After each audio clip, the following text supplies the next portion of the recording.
ओम यच्चित ही सस्ता तना देवम देवम यजामहे त्वे इद धूयते हविः।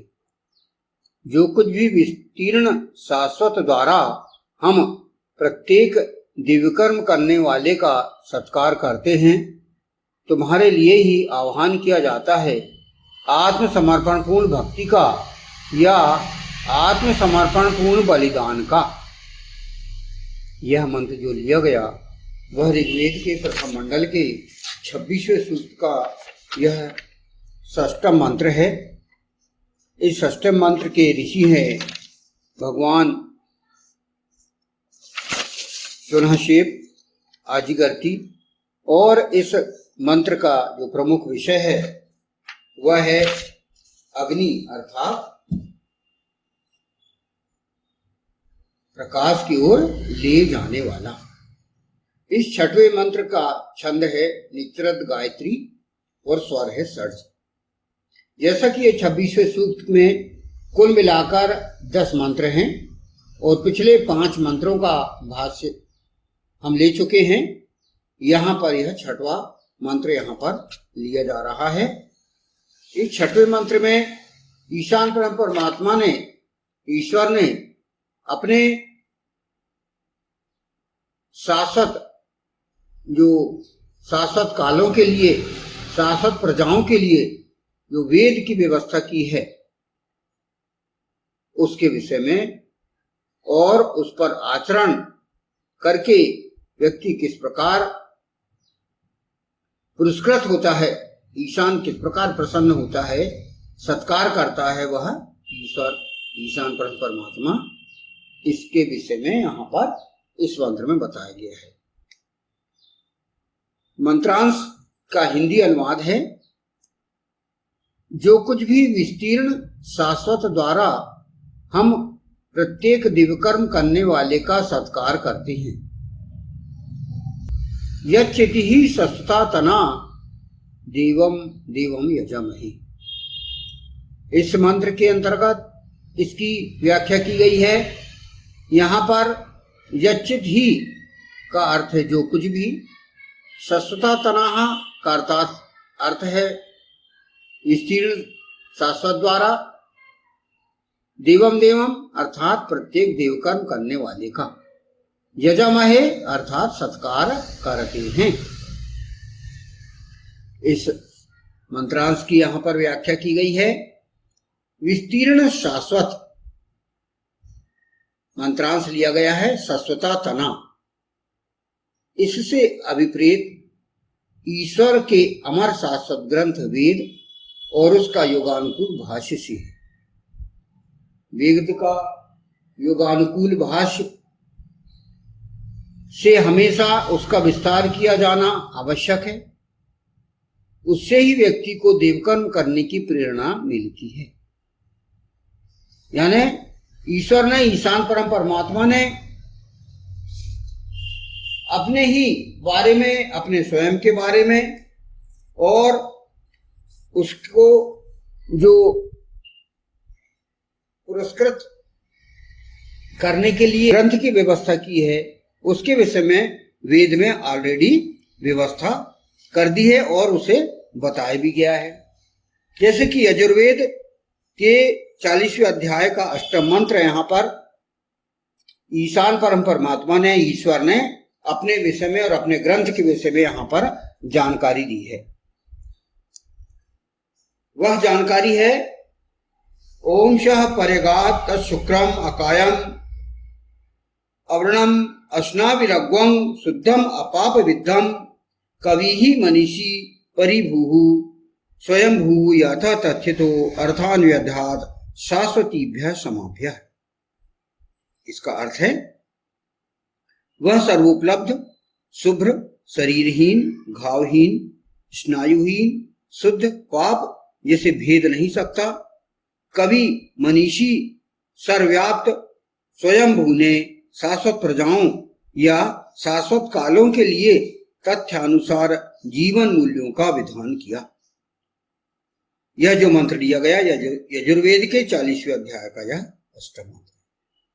तो इसमें शाश्वता तना, यहां जो मंत्रांश आया है शाश्वत विस्तीर्ण, तो वो शाश्वत विस्तीर्ण वह है वेद, और जो कि वेद के बारे में और उसका जो भाष्य होना चाहिए वो योगानुकूल होना चाहिए, इसके विषय में यहाँ पर चर्चा की गई है।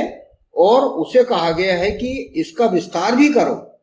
ये जो वेद ईशान परम परमात्मा ने मनुष्यों के हित के लिए प्रदान किया है उसका विस्तार किया जाए।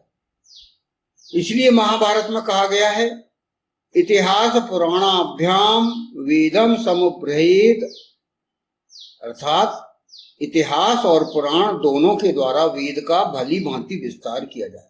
महाभारत का ये श्लोक है। यानी आप वेद को समझें, वेद के नवीन युगानुकूल भाष्यों को समझें, और उसके पश्चात उस वेद पर जो आचरण किया गया है उसे इतिहास के द्वारा भली भांति विस्तार करें। वेद तो एक सैद्धांतिक ग्रंथ है, सिद्धांत, जिसमें नियम, कानून, सृष्टि का संविधान वो बताया गया है और एक व्यवस्था बताई गई है, सिस्टम ऑफ लाइफ बताया गया है। और फिर सिद्धांत के पश्चात आता है व्यवहार, थ्योरी के पश्चात होता प्रैक्टिकल। तो प्रैक्टिकल आपको मिलेगा पुराणों में, जो कि सतयुग त्रेता द्वापर में वेद पर आचरण करके दिखाया गया है, और उसका इतिहास बहुत विस्तार से हमें उपलब्ध है इस दुनिया में। 18 पुराण, 18 और पुराण ग्रंथ जो पूरे हैं, आपको गीता, महाभारत, रामचरितमानस, ये क्या है? ये वेद के विस्तार हैं, आचरण भाष्य है। ये एक भाष्य होता है सिद्धांत का, मंत्र है, मंत्र का भाष्य हुआ, उसको सरल भाषा में समझाया गया और उसके पश्चात आचरण करके दिखाया गया, वह है आचरण भाष्य। तो उसे इस प्रकार विस्तार से समझा जाना यहां पर कहा गया है। ईशान परम परमात्मा या ईश्वर हर दिव्यकर्म करने वाले का सत्कार वेद और वेद भाष्य के द्वारा ही करता है। व्यक्ति के जितने देवकर्म होते हैं उसी के अनुसार वेद सम्मत ढंग से उसका सत्कार होता है। यानी व्यक्ति जिस प्रकार वेदानुकूल आचरण करता है उस प्रकार ईश्वर उसका सत्कार करता है, उसका सम्मान करता है, और उसके आधार पर उसे पुरस्कार प्राप्त होता है। यानी हम वेदानुकूल आचरण करेंगे तो हमें सम्मान मिलेगा, सत्कार मिलेगा, और हमें उपलब्धि मिलेगी, सफलता मिलेगी। यह यहां पर बताया जा रहा है कि जो कुछ भी विस्तीर्ण शाश्वत द्वारा हम अर्थात ईश्वर प्रत्येक देवकर्म करने वाले का सत्कार करते हैं। ईश्वर हमारे प्रत्येक देवकर्म का सत्कार करता है, सम्मान करता है, हमें पुरस्कार देता है, यह यहां पर कहा गया है। मानव जीवन से संबंधित हर व्यवहार और क्रियाकलाप वेद में कवर किया गया है। मनुष्य उससे बाहर जाकर कोई कर्म नहीं कर सकता।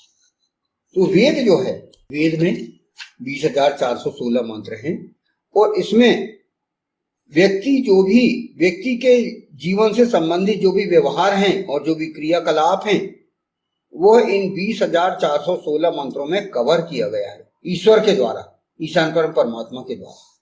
और ये मंत्र ईश्वर के द्वारा निर्मित है, जिसे संविधान कहा गया है, कानून कहा गया है। ये किसी ऋषि, महर्षि या किसी व्यक्ति, किसी शोधकर्ता ने नहीं बनाए हैं, यह ईश्वर द्वारा अवतरित है वेद मंत्र, जिसे कि एक कानून, संविधान के रूप में कहा गया है। सृष्टि का संविधान पूरी दुनिया का है, अकेले किसी एक देश विशेष का संविधान नहीं है, बल्कि पूरी सृष्टि का, निहारिका अंतर्गत सौर्य मंडल जितने भी तारे, और उसे विस्तार से समझा जाए और उस पर आचरण किया जाए।